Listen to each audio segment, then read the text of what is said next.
Hi, Chris. Are you there? Hello? Hey, Paul. Hello there. Can you hear me, Chris? Yeah. Um, Good. Good. can you hear me? Yes, absolutely perfect. Yeah. Good. I'm gonna pop my earbuds in. I got the camera on. Looks like I got a weird image in the background. It looks like a golf course or a bridge. It does actually, doesn't it? I mean, I'll try and put my camera on. I haven't, I thought you weren't able to or something, but Okay, let let's see me if we can get mine. see. I just want to make sure I'm not messing anything up here. So camera going, video going. Gotcha. Okay.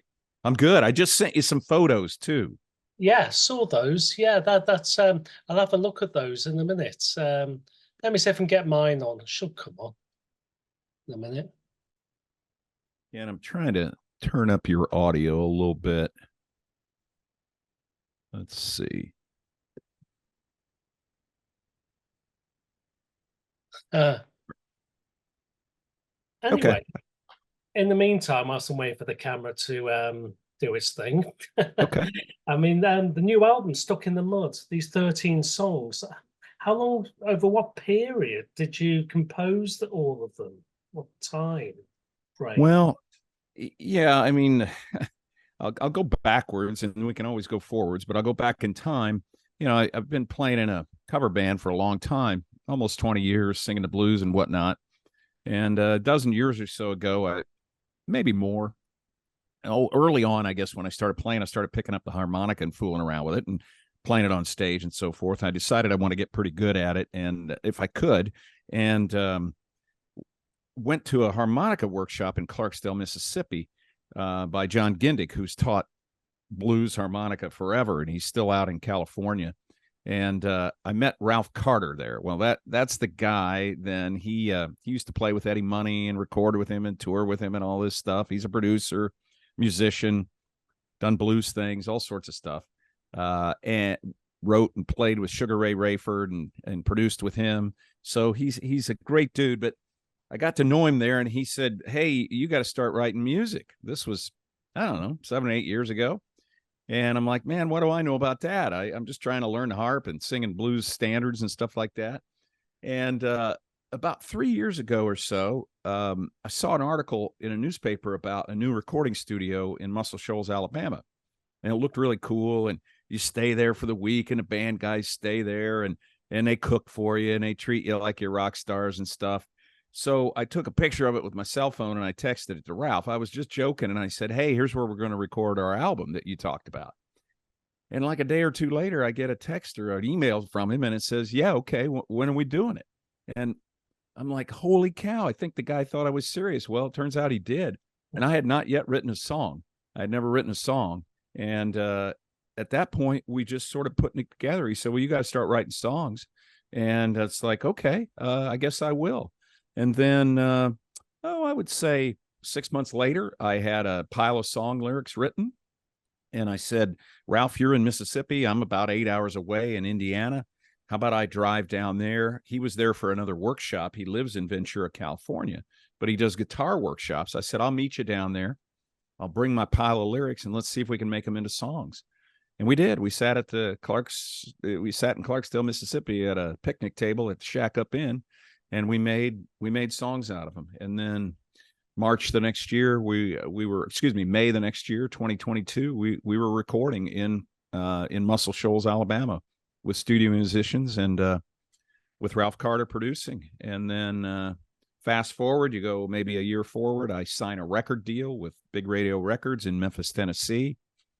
It's run by the Phillips family. That's Sam Phillips of Sun Studios and Elvis and all that stuff. And his nephew Johnny is the guy who signed me, and he and his brother run the thing. And Sam started the company with his brother. And at that point, then I began working with Betsy Brown with Blind Raccoon, who's a great promoter and publicist out here in the blues world. And we decided, let's put a few more blues songs on the album. So we did. In March of this year, we went to Clarksdale, Mississippi, and recorded 3 more songs that are very blues oriented songs that I've written. One of them I wrote the morning of the recording session. because I thought, I got all these band guys here. I got a filmmaker here. I got a recording crew. If we have time, I'd like to do another song. So we did. So I wrote one that morning, kind of based on a tune me and my bass player had played and never really did anything with. And so there you go. That's kind of fast forward, and that's where the album came to be. And we launched it July 19th of July, just a little over a week ago. That's right. Sorry, I went a long way. No, the more you talk, the better for interviews. Okay. So it's, that's good to hear. And but so are you actually writing the songs themselves? Are you mostly the lyricist, and you're hitting off Ralph, and with ideas and directing? Yeah, I'm a writer. I've been a writer my whole life as an adult. So I've been an advertising guy, and I wrote for a newspaper, and I wrote for a magazine, and I've written books. I got 5 books in print, all this kind of stuff. But it was all nonfiction. I mean, it's business stuff, but I've always loved the blues, and so it's kind of interesting. I think when I came to the realization that I wanted to write music, I'd already done my work learning how to be a word guy. I'd had decades of it. And so I wouldn't say that I really struggle trying to find words. The real trick for me is coming up with a story. And once I get a story, I mean, it's like, I know how to use words. I mean, it's really, I don't want to be smug about it, but it's not that hard once I get a good story. Now, getting a good story, that's where all the work is. What's the story about? So yes, I write all the lyrics, and there's no question that I collaborate with guys like Ralph Carter. And, he may have some suggestions for the lyrics, of course. And I may say, hey, I'm hearing something like this, Ralph, Howlin' Wolf did this, or, Savoy Brown did that, or, Jimmy Reed, I kind of dig that groove there. And he'll grab his guitar and start playing, and I'll maybe start singing, and who knows, maybe an hour later we got a little quick demo, and I turn on the cell phone and I record it, and then a few months later we're in the studio making it happen. He's written charts for the musicians, and he's there directing the sessions. I also wrote songs with Carrie Hudson, who wrote the single Stuck in the Mud with me. It was a song that Ralph and I had fooled around with, and I had the lyrics, and it just wasn't working. And a year later I met Carrie Hudson, and I said, hey, would you be willing to work with me on this song? And in 10 minutes, we had it worked out, and he recorded a little demo in Clarksdale, Mississippi on my phone. And he helped me adjust the lyrics, and then he gave me the guitar, just chords. He's just playing, and I worked out the melody, and then we recorded a real demo 3 days later. And then a couple months later, we recorded the song right back there in Clarksdale, Mississippi. Jerry Murphy, my bass player, he and I have been playing for almost 20 years together in bands here around Indiana in the Midwest. And he recorded every song as our bass player. And he and I wrote a couple of the songs. And in fact, one of the songs that he and I wrote today became the #1 song on the blues charts, the RMR blues charts that record radio spins, radio plays. So we've got the #1 song in the world now in Back to Clarksdale, which is where we recorded 3 of the songs on our album, and where I wrote almost all the lyrics has been in Clarksdale, Mississippi, which is the Mississippi Delta. It just means everything to the blues. It's ground zero. Every day of the week you walk down the streets, and half the people there are from England or from other parts of Europe. It's just such a culturally important place, and a musically important place. So it's cool to see the song Back to Clarksdale getting played around the world. And the album hit #2 just this morning. So in the world charts, it hit #2 as far as blues albums, again based on radio plays. So I guess I answered your question in a very long way. That's very good. I mean, did you purposefully go to Clarksdale and Muscle shows because of the provenance of the places? Well, it was just kind of silly that I saw a newspaper article, and so I'm not sure I really even thought about it much. But of course, I knew Muscle Shoals. So when I saw this cool studio, and the guy in the article, Michael Wright, who's the studio owner and the engineer, he engineered and mixed the entire album. or he mixed the entire album and recorded 10 of the songs. He said, "Hey, we're open for business. People need to come." And, a couple of weeks later, I'm on the phone with him and we're booking the recording session. Well, hell, I don't even have the songs done yet, but I don't know what, it's almost like, are you kidding me? Am I an idiot? Why did I do that? I had no reason to think that I knew how to do this, but playing music for many years and loving the blues for many years, I was like, and being a writer, it's like, you know what, if I can't do this, I can't tell myself anything other than I can do this.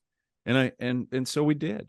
And so Clarksdale, the reason we went to Clarksdale, Ralph Carter, again, my co-writer and producer of the entire album, lives in Ventura, California, but 3 or 4 times a year, he travels to Clarksdale, Mississippi, and spends a week doing guitar camps, harmonica camps, and songwriting camps. And I said, "Hey, Ralph, I got 2 more songs I want to do. You're going to be in Clarksdale this week. I could drive down there, bring Jerry, our bass player. I know you work with a drummer out of Memphis. And then I know Kerry Hudson, who I wrote this other song. He's over in Summerall, Mississippi." And it just was, we're all close. And I said, "Why don't we go to Clarksdale?" And Ralph, you're already there. Kerry is already there. And Doug were already there. So it made sense for me and Jerry Murphy, my bass player, to drive there. And we were going to record in a studio on the way down, driving on a Saturday. We were going to record on Monday. Gary Vincent, who owns and runs the studio and does a lot of great stuff there, he said, "I got COVID. I'm really sick. I can't do your session." So we scrambled.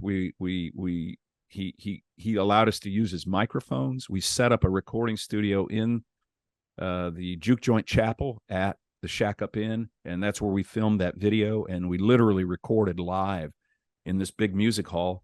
That's actually where Kingfish recorded and filmed his 662 video, same location. So, and Coop Cooper, my filmmaker, the videographer, he also filmed Kingfish's 662. So I'm like, "Hey, I'm going down there. I got the guys. I know there's a great filmmaker in Clarksdale, and Coop Cooper." He and I got together. He shot a lot of the stills. He shot all the video, and it all came together. We did it in Clarksdale. Yes, indeed. I was thinking, you obviously said you're playing in a blues standard bands for decades. Yeah. What sort of music, what sort of covers were you playing? What standards were they? Well, it'd be stuff like Big Boss Man, and They Call Me the Breeze. I don't know if you call that a blues. Help Me.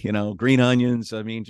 Just and stuff like The Doors and Savoy Brown and other kind of rock blues stuff and one hit wonders. And as you can see, you're looking at me. I'm not a young man. I'm playing stuff that I dig and I love, and people that are, my friends and folks that would come to places where we play, they're not, this isn't pop music. It's for, mature audiences. So, we played songs from War and Eric Burden and, stuff like that. It's just, we just play just cool songs that mostly people wouldn't play. We'd play like These Boots Are Made for Walking and make it into a blues song. And so they weren't just straight up covers. None of them were straight up covers. We kind of put our own spin on it. So I think I was a little used to creating music and of course found myself able to write words. So it all came together. Was you holding a full-time job at that time, a different, or oh yeah, I'm an advertising guy, right? Advertising. Right. So the copywriter or what's that? A copywriter or yeah. And it probably doesn't belong in the story, but I've owned an advertising agency for 30 years and nice. I no longer do, but so I'm an ad guy, man. I'm a promotion and marketing and pictures and words and videos and sound production. I know all of this. So yes. It's been kind of fun to unleash what I already know on the music that I've learned. So yeah, I've been a copywriter. And I still work a little bit writing copy, which is kind of fun. And I don't have the burden of owning a business. I just get to be a writer. And it's funny. I think I'm getting better and better as a writer. And it makes it easier and easier to write songs. I've written several books, And these books are 40, 50,000 words. I mean, it's it takes a while, but I can write a song in an hour. and in its own way, it's its own little book, you know. It has a beginning, has a middle, it has an end, it has a theme, it has a plot, it's got characters, but it only takes an hour or two. Now, some of them I think drug out over time, but one of them, for instance, I wrote a song called 3 Hours from Memphis. I was driving to Memphis to meet Ralph Carter at the airport and pick him up so that we could go turn my lyrics into songs and drive down to Clarksdale. On the way, I looked down at my little GPS in my Ford Explorer, and I'm saying, God dang it, where the hell am I? And I look down at the map, and it says Memphis, 3 hours. I go, oh, 3 hours from Memphis. I'm like, holy shit, that's a great song title. And I immediately had this kind of vision of this whole song in my mind, the whole plot, how it worked out. And I was so scared that I didn't pull off the road and write it down. I got out a small notebook about this size, and I wrote the lyrics while driving like this on the console of my SUV, my old Ford Explorer. And I didn't know it at the time, but a little over a year later, I would sign a record deal with a record label in Memphis. Yeah. And the song is about how a guy's on his way to Memphis to be a rock star and a music guy. And I didn't know that was going to happen, but I wrote the song before it happened. How did the record deal come about exactly? You know, well, how did that? Yeah. I joined the Nashville Songwriters Association. It's like, well, I better try to learn something about it. And the Nashville Songwriters Association is more than country, but it certainly is country. But all sorts of music is recorded in Nashville and written in Nashville and produced and played. So I thought, well, I'll just join that. It seems like a thing. They got seminars and webinars, and you can learn about how to be a songwriter and get your music recorded and all this stuff. And lo and behold, I joined it after I had my recordings. So we went to Muscle Shoals. I recorded all these songs, and I didn't have anything to do with them. I mean, it's like I just have a pile of songs. I don't have a record deal. I didn't know if I was going to release them myself. I really didn't have a plan. My plan was, Ralph said we're going to make a record, and we did. But then I joined this association, and they have a thing where people will listen to your music and critique it. So I send it, and it's anonymous, but it's great. You know, you can read, hey, this guy's had this many top 10 hits, and he's done rock and roll and blues and country. And so you send them these songs, and they listen to them, and they give you feedback. Well, they also have a mentor program where guys who are seasoned in the business will talk to you. And so I set up a call with this guy named Jim Riley, who was with the New Dillons, which was a cool Americana band, recorded and toured for about 9 years. And Jim became a producer in Nashville. He listened to my stuff, and I'm having a Zoom call with him just like this. And he's like, I love your stuff, and it's really good. I love the delivery. I love the stories. I love the songs. The musicianship's good. I mean, it's Ralph Carter. It's session musicians from Muscle Shoals. I mean, we did it as well as we knew how to do it. And I said, well, cool, Jim. And he goes, well, what are you going to do with it? I said, well, I want to get a record label. He goes, no, you don't want a record label. He said, you need to release this yourself. I'm like, I don't want to do it. I want to get a record label. I've written books, and people say, well, you could publish it yourself. It's like, no, I want a publisher. I want a real live book that can go in a bookstore, and, you know, it says that you've done something that's worth somebody else investing in as well.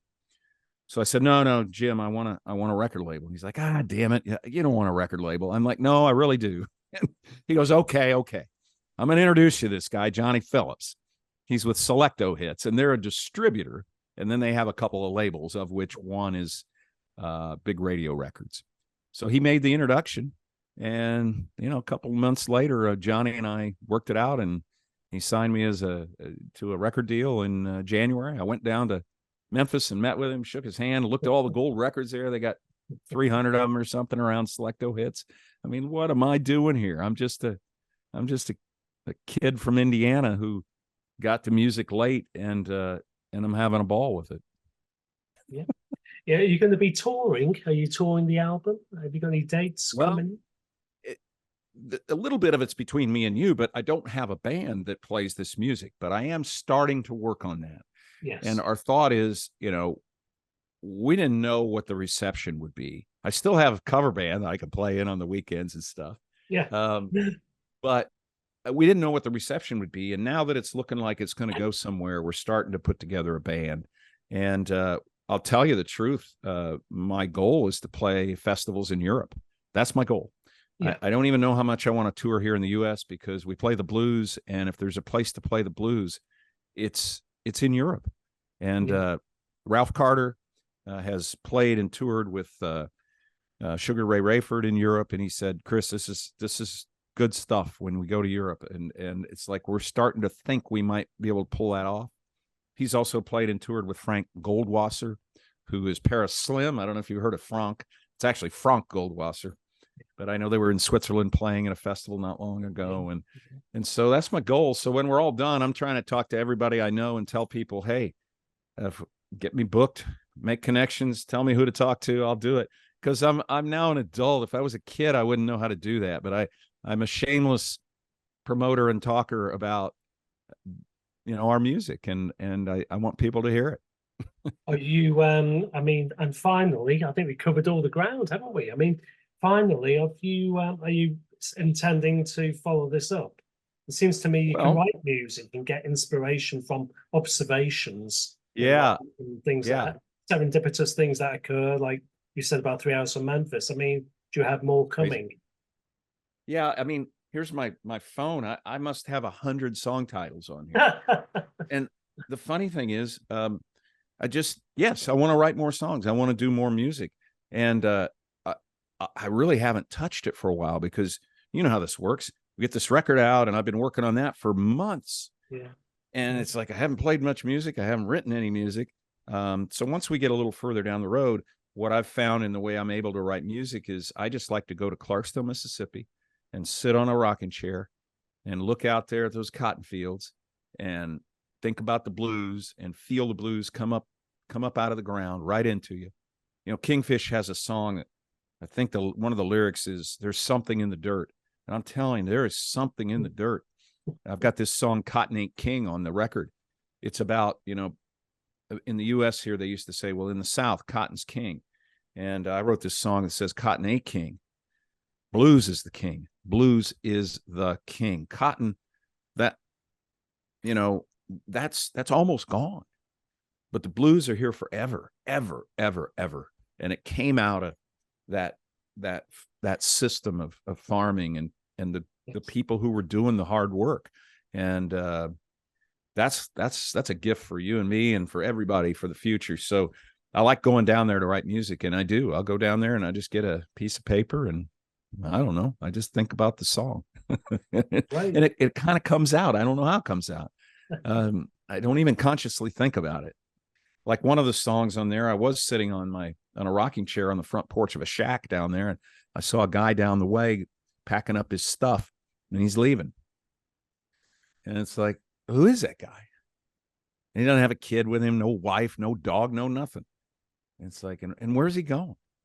And what's his life? Who is this guy? And I wrote this song called Soul on the Road about that guy. I made up a story about him. He's a truck driver. Yeah. We don't know where he's going. He's going where he's going because that's all he ever does. He doesn't have a wife. He doesn't have a kid. He's got no roots. He's got cargo to move. And so Carrie Hudson and I wrote that song sitting at a picnic table there in Clarksville, Mississippi. I had the lyrics, and 10 minutes, we worked it out. And a couple months later, we recorded it. So yeah, I'd like to do more music. I talk a lot, Paul. No, it's great. It really is. I mean, some of the interviews I do, I have to do quite a bit of eking out. So you've made my job a lot easier. Really, you have. I think we covered a great ground for this feature. It's been good to talk with you as well. And I want to show you this. Yes. Can you see that? Yes, I can. Yes. It's a booklet. It's on my website. It's 20-page. Because I'm a writer, I made a 20-page booklet that's included with the CD. Yes. So any background info, I think I sent it to you. You sent it to me. I've got it. I've been reading it. Yes. I've got it yeah. all If you want any background on who wrote what songs, or the details on the recording sessions, who were the musicians, Another musician we should mention is Eric Deaton, who was our guitar player on 10 of the tracks. He plays and records and tours with the Black Keys. He's a monster musician, and he lives in Oxford, Mississippi, and he joined in for the Muscle Shoals sessions and stayed with us there at the Ivy Manor for the week, and we ate breakfast and lunch and dinner and beer and wine and made music. And man, he is one hell of a talent. He's unbelievable. One of the songs he and I did, we did it in one take. We were just planning to just kind of, do a scratch track or just see how it goes. Yeah. And he was in the basement in an isolation booth, and I was upstairs in a vocal booth. I couldn't see him, and he's playing acoustic guitar, and we did it. I'm listening to him, he's listening to me. We just sort of worked off of each other, and when we were done, they're like, "Okay, guys, we'll come back to that later." I said, I'm not doing that song again. I'm not doing it again. It's not going to happen. I can't do it any better. Eric was beautiful, and that's on the record. You heard it. It's great. It's a great album. I mean, it reminds me of what's that saying? Something saying you're walking in tall cotton and everything's going. Yeah. So it certainly is an album like that. It's been great to speak with you. I think our time is about to. I think it's just about to expire anyway. It might just okay. Go with that. So I'd just like to say thank you very much for your time, Chris. Terrific. Let me know if you need any more photos. I gave you a ton, so you probably got more than you need. Yes, and but either myself or Ian will be in touch with you. Not a problem at all. Terrific. Really enjoy it. Thanks to Blues Matters. I had a great time talking to those guys. Yeah. And I love what you're doing. I really do. And I wanted to support you, and you're supporting me. We're working together. Yeah. Our job's to get the blues out there. And I appreciate all you're doing for me. I'd enjoy writing this. Thank you very much. Terrific. Great to talk to you. What I'm going to do is stop recording.